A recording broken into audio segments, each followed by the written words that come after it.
cash machines are failing in Britain and now other European countries. They're finding large amounts of explosives in France.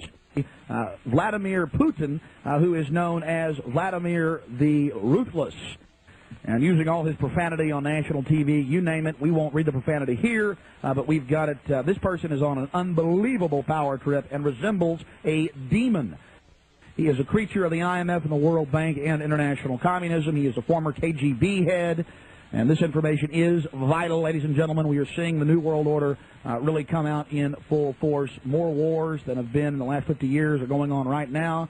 The war in Chechnya is raging in Grozny with, well, reports of hundreds to thousands dying. 20 to 40,000 civilians trapped in the city. Russian Hinds are being shot down. Tanks are being blown to bits. Massive Grad unguided rocket attacks are being launched on the city indiscriminately right now. Air and artillery bombardments as well. It's absolutely out of control. It is pandemic, ladies and gentlemen. I'll give you the news first on Y2K, the newest developments of Pennsylvania nuclear. I really appreciate Darwin Bedecker. I am really pushing his arm to come to the protest on Monday to get him up here from San Antonio.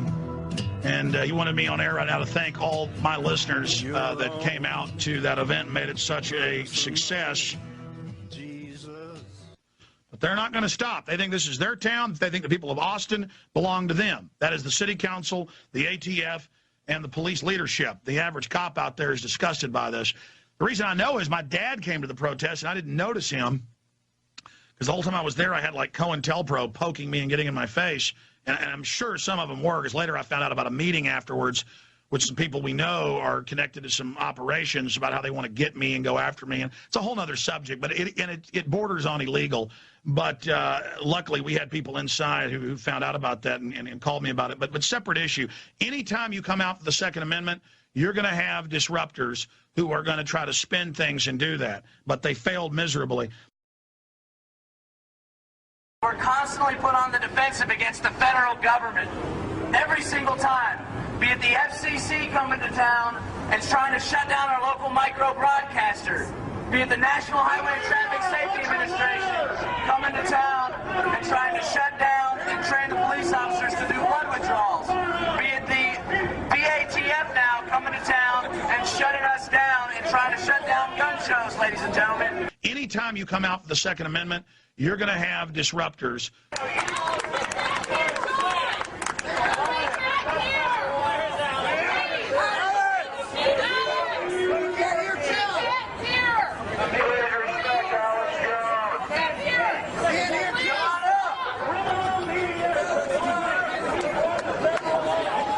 Because the whole time I was there, I had like COINTELPRO poking me and getting in my face. Get away with your activities.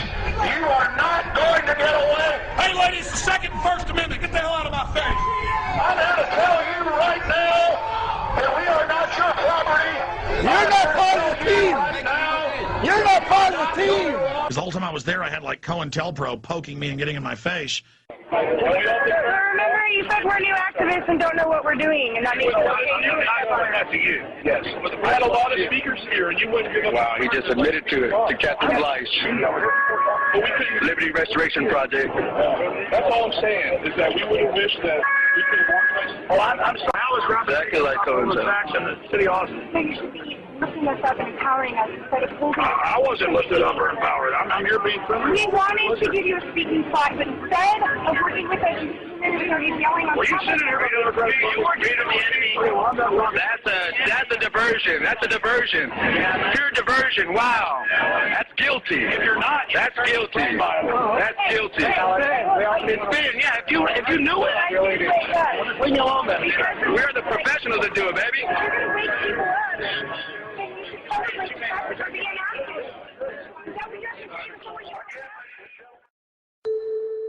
Let me ask you one thing. What did you think of Bill Cooper? Well, Bill Cooper was an alcoholic, and I didn't ever try to attack him. He got mad because the network put me on at night, and he thought, and I'd really never heard his show because I didn't listen to all his programs. I was busy. But I'd seen his book. It was all about flying saucers, so I didn't finish it. Somebody had given it to me at Access TV like in '96. And then he really started attacking me in '98 because he was an egomaniac. And, you know, talking about flying saucers in the ocean and and aliens and all this stuff. And I've tried to never attack him, but people resurrected old tapes he edited of me and stuff. And I just feel sorry for Bill, and he really let him set him up and, ran out there and helped him kill him. And it's just a big distraction, sir. I don't talk about flying saucers and all that stuff, man. I'm sorry. And so, it's all like an ego thing, like it's two football teams and who's for who. I'm sorry for Bill. But anybody, he was a liar, though. One time I had him on the radio, and he was cussing, and I delayed him once. And I said, please don't cuss again. I delayed him again, and I said, okay, thank you. Bye-bye.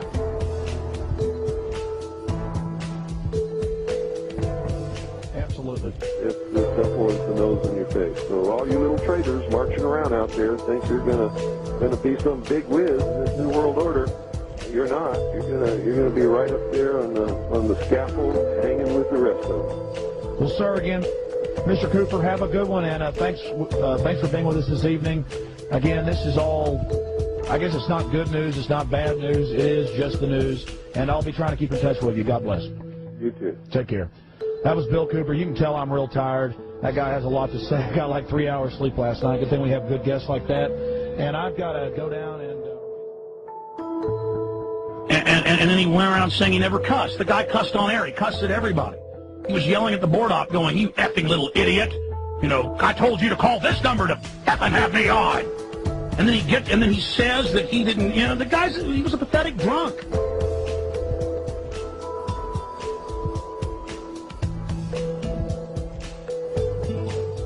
Talk to me.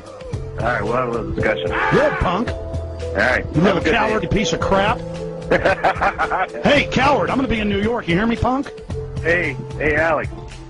Alex, it's all right, man. You can calm down, dude. No, it's fuck okay. you. Fuck you. No, this okay, is the real radio show, punk. And I don't like attacking people, but if you really want to know, that's it. Is that your answer? You like that answer? Anything else, sir? That's, I believe you. I know you're putting out a lot of truth out there, and I'll tell you the best Look, thing man, I've heard some dead drunk. I want you to understand that this little series that we're doing is nothing personal against Alex Jones or anybody else. But I happen to know for a fact, absolute fact, and listen to me very carefully, that people who practice this kind of broadcasting and claim to be an American patriot do nothing but discredit all of us eventually. This is one of the people who pulls faxes off the fax machine and reads them over the air. This is the one of people who indiscriminately reads Associated Press wire reports and ABC wire reports and news releases and press releases without checking them out. Associated Press, UPI, especially ABC, have been well known to plant fake, phony, and false stories. We've all discovered that over the years. Listen very carefully. This is just snippets taken from the first 45 minutes of the Alex Jones show on December the 31st, New Year's Eve. This is news.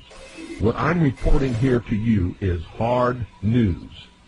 This could have resulted in the shutdown of the whole country, the declaration of martial law, mass hysteria and panic by millions of people. And this is the guy, along with a few others, but this is the main guy who is, listen carefully. Cash machines are failing in Britain and now other European countries. They're finding large amounts of explosives in France. Vladimir Putin, who is known as Vladimir the Ruthless, and using all his profanity on national TV, you name it. We won't read the profanity here, but we've got it. This person is on an unbelievable power trip and resembles a demon. He is a preacher of the IMF and the World Bank and international communism. He is a former KGB head. And this information is vital, ladies and gentlemen. We are seeing the New World Order really come out in full force. More wars than have been in the last 50 years are going on right now. Is that true, folks? Are there more wars going on right now than in the last 50 years? Are there hundreds of thousands of people dying right now in Chechnya? Listen to this. This man is just making it up right out of his head as he goes along.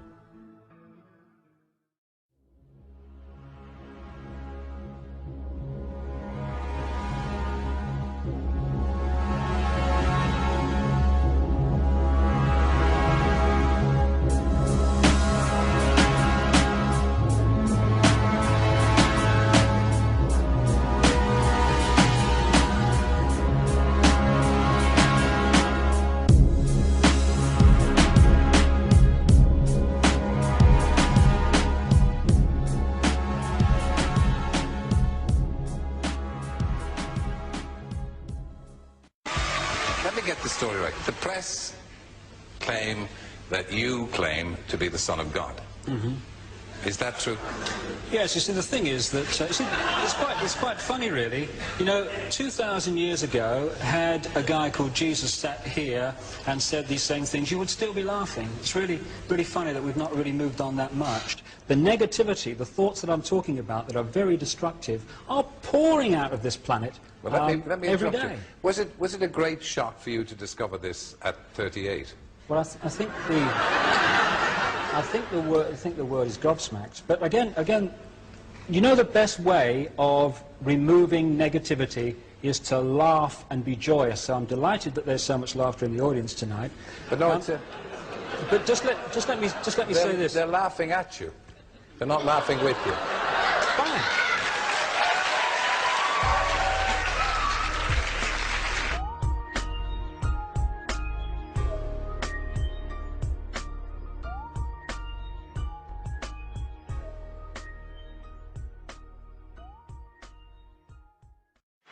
Davis leads by 3 frames to 2. Well, Steve regains the lead, but Alex wouldn't let him get away, and in frame 6 they were all square again. And remember, it's the best of 9. Well, this is the next frame with Alex at the table, but he's trailing by 34 points to 0.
You know what?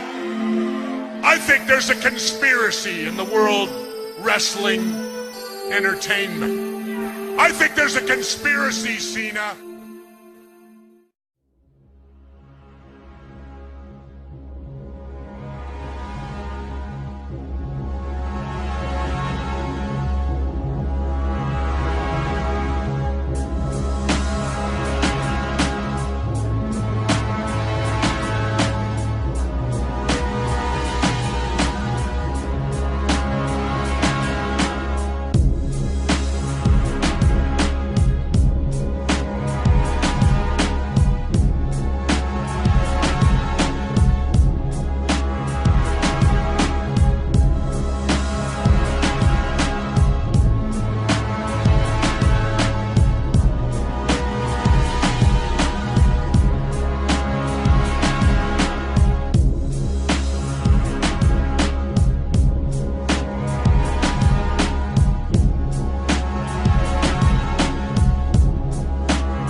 Many of your supporters call themselves 9/11 truthers.